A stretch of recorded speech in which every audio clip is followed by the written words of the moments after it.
Okay, well, it didn't want me to record what I just recorded. So we're going to do this again. I've been around quite a long time, okay? And I didn't really realize it until some things came to me, particularly recently over the last couple of years, and particularly in the last, couple of years.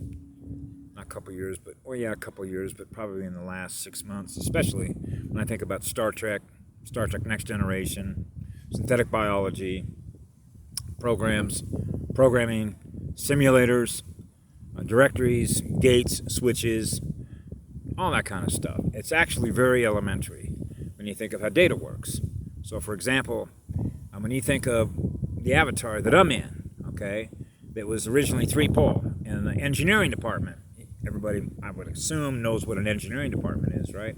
And you look at the 3rd pole, it's got all the data there, all the original data, okay, that a highly creative goddess, okay, put the data in there. So she wanted to make sure that that data wasn't going to get corrupted. It took them 1,600 years to figure out how she did it. So what do you think they did? They went in and edited changes. Okay, so they took data out so that you can't self-repair, for one, which essentially means that if you wanted to go from one directory to another directory, like travel from one part of the galaxy to another part, so you can think of this as the way this might work. Hey, let's go to another galaxy and let's teleport ourselves over there. So all you need to do is go through the right directory, okay, in which you can identify your core vibration frequency identity, and then you take the data packet with you, which represents all of the data that represents your core vibration frequency identity, and then all of the data that is associated with that core vibration frequency identity, which is, say, me. Teleport it. See ya. And all the data that represents the physical form you're in is with you in an avatar. And the advantage of an analog avatar is to be able to adapt, if you will, the spacesuit that you need in order to survive in the new biosphere that you're going to enter, okay, in which you can be in peace, harmony, and balance with that particular biosphere and experience it the way it was designed to be experienced. Much in the way that when you come into Earth, you come into her biosphere, you have to find a way to be able to experience it if you're going to experience it the way that we do in this avatar, because of the oxygen content, etc. Then you need to find a spacesuit in which you can have a communication platform and a vehicle to run around in to experience it the way it was designed to be experienced, which means you're in alignment with the goddess that is here. So if you're in alignment with the goddess that is here, which is first law, which is love, is law, which means that's source light, that's living light, which is living DNA.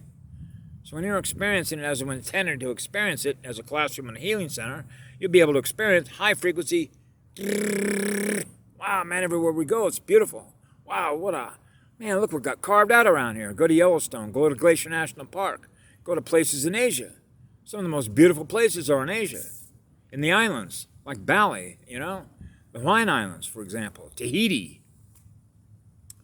So when you think about all the experiences that are possible experiences that are out there, the only thing that's limiting you and your ability to be able to do that is what? The core vibration frequency identity that is trying to travel through the entire network. See? So that's called a passcode or a passkey. See? It's recognizing what's trying to enter. So that's what we talk about, rules, rule-driven functions. Okay, so you got to be the right energy vibration identity to be able to come in and experience what's there. We don't want you coming in there and wrecking our most beautiful places in the cosmos that we created, do we? No. So when you think of data transfer, you can think of energy transfer, you can think of identity transfer. Okay, that's going from one place of the cosmos to the next. So I thought to myself, okay, so imagine this. Imagine you're aboard a starship, big-ass mothership. You want to take a time out. You go up to an android, if you will, and say, hey, Data, listen, we're going to take a time out. And he say, well, okay, we're headed towards XYZ star cluster, and you got a number you want to attach to it, right? We're going to take a time out. Let's go back to Earth, say, in the year 1931. Well, you realize that if you go back to 1931, that as soon as you enter into that time zone, okay, if you change any of the events that are linked to the DNA that is there that is linked to their timeline, you change the links between the information, which represents all the data, which represents all the experiences being experienced by all the data that represents all the DNA that is there that is experiencing their own individual timelines, psychic timelines. Okay, so you don't want to change any of the links that are time vectored.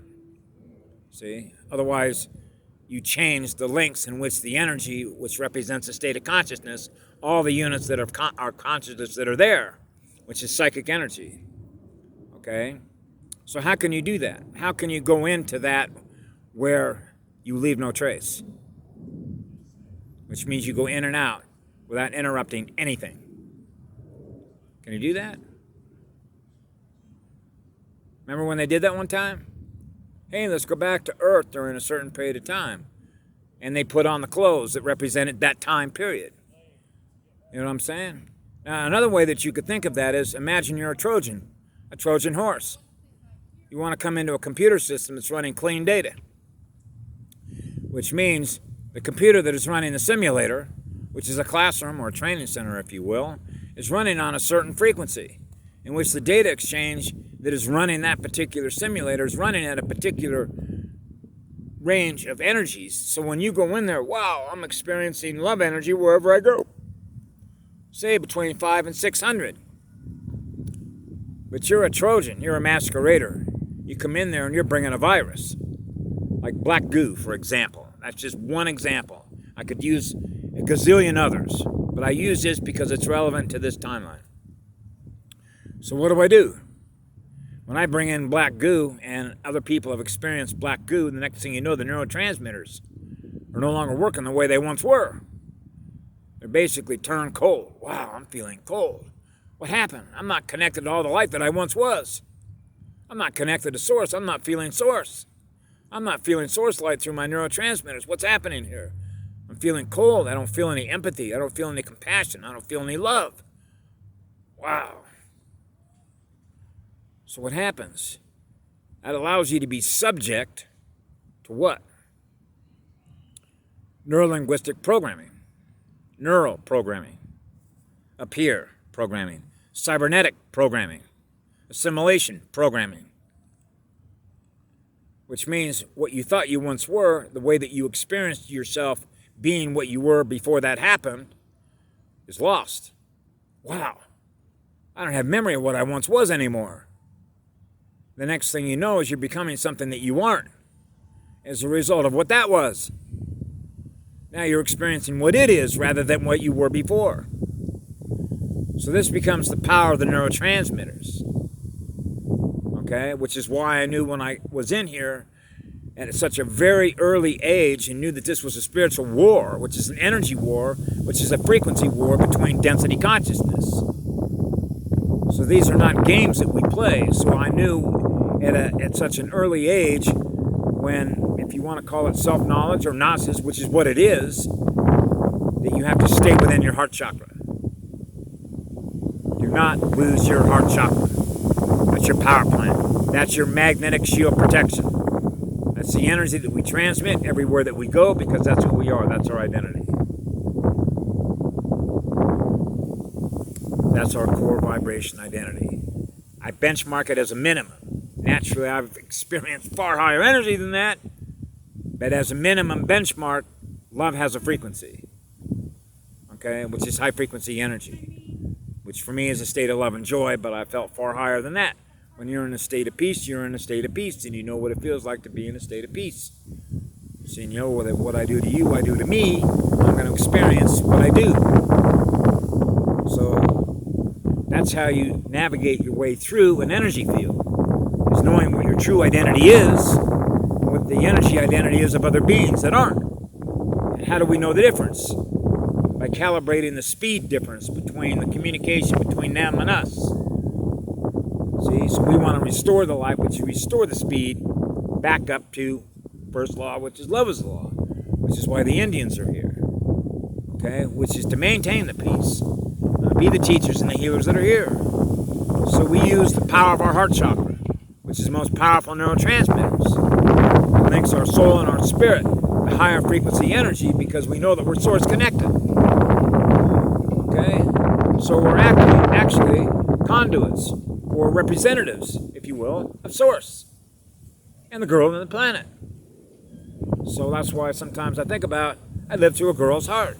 Of course, she's the one who gave me this.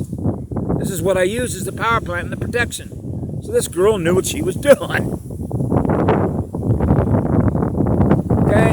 So she knows we're in a war. And on one level, this is a war against the goddess. On a bigger level, this is a war against Source. That's the scale of the war.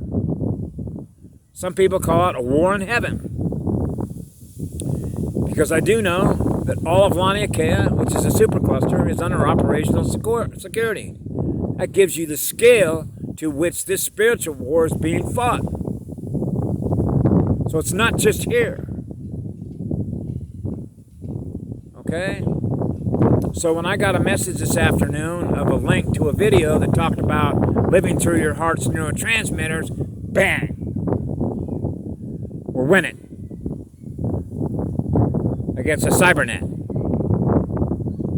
So that would be all your AT&T, that'd be your Verizon, that'd be all your big telecoms, that'd be all your Elon Musk stuff, all your Bill Gates stuff, all your Microsoft stuff. Okay? In other words, the communications network they set up to merge your state of consciousness into a Cybernet. Cyborg people. So they have to cut off your neurotransmitters to do that. So when your biggest power plant of protection for what is living spirit and living DNA is essentially been shut off, what happens? It's easy to assimilate you. Which basically means upload. So these are not games we play. That's why the light had to come in here. These are very real wars, which are very real Star Wars. So they wanted to keep all that information hid. That's why they went after everybody that was exposing them and exposing the truth.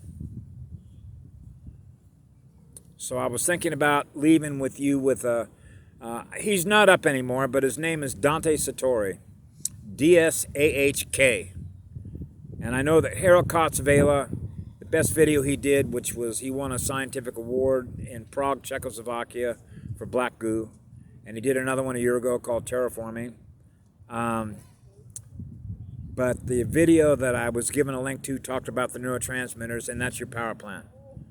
So when I realized that the speed at which information or the state of awareness is going up, which means the higher density consciousness is rising, because the information, the state of awareness between what I know and what I've shared and what others are now sharing is linked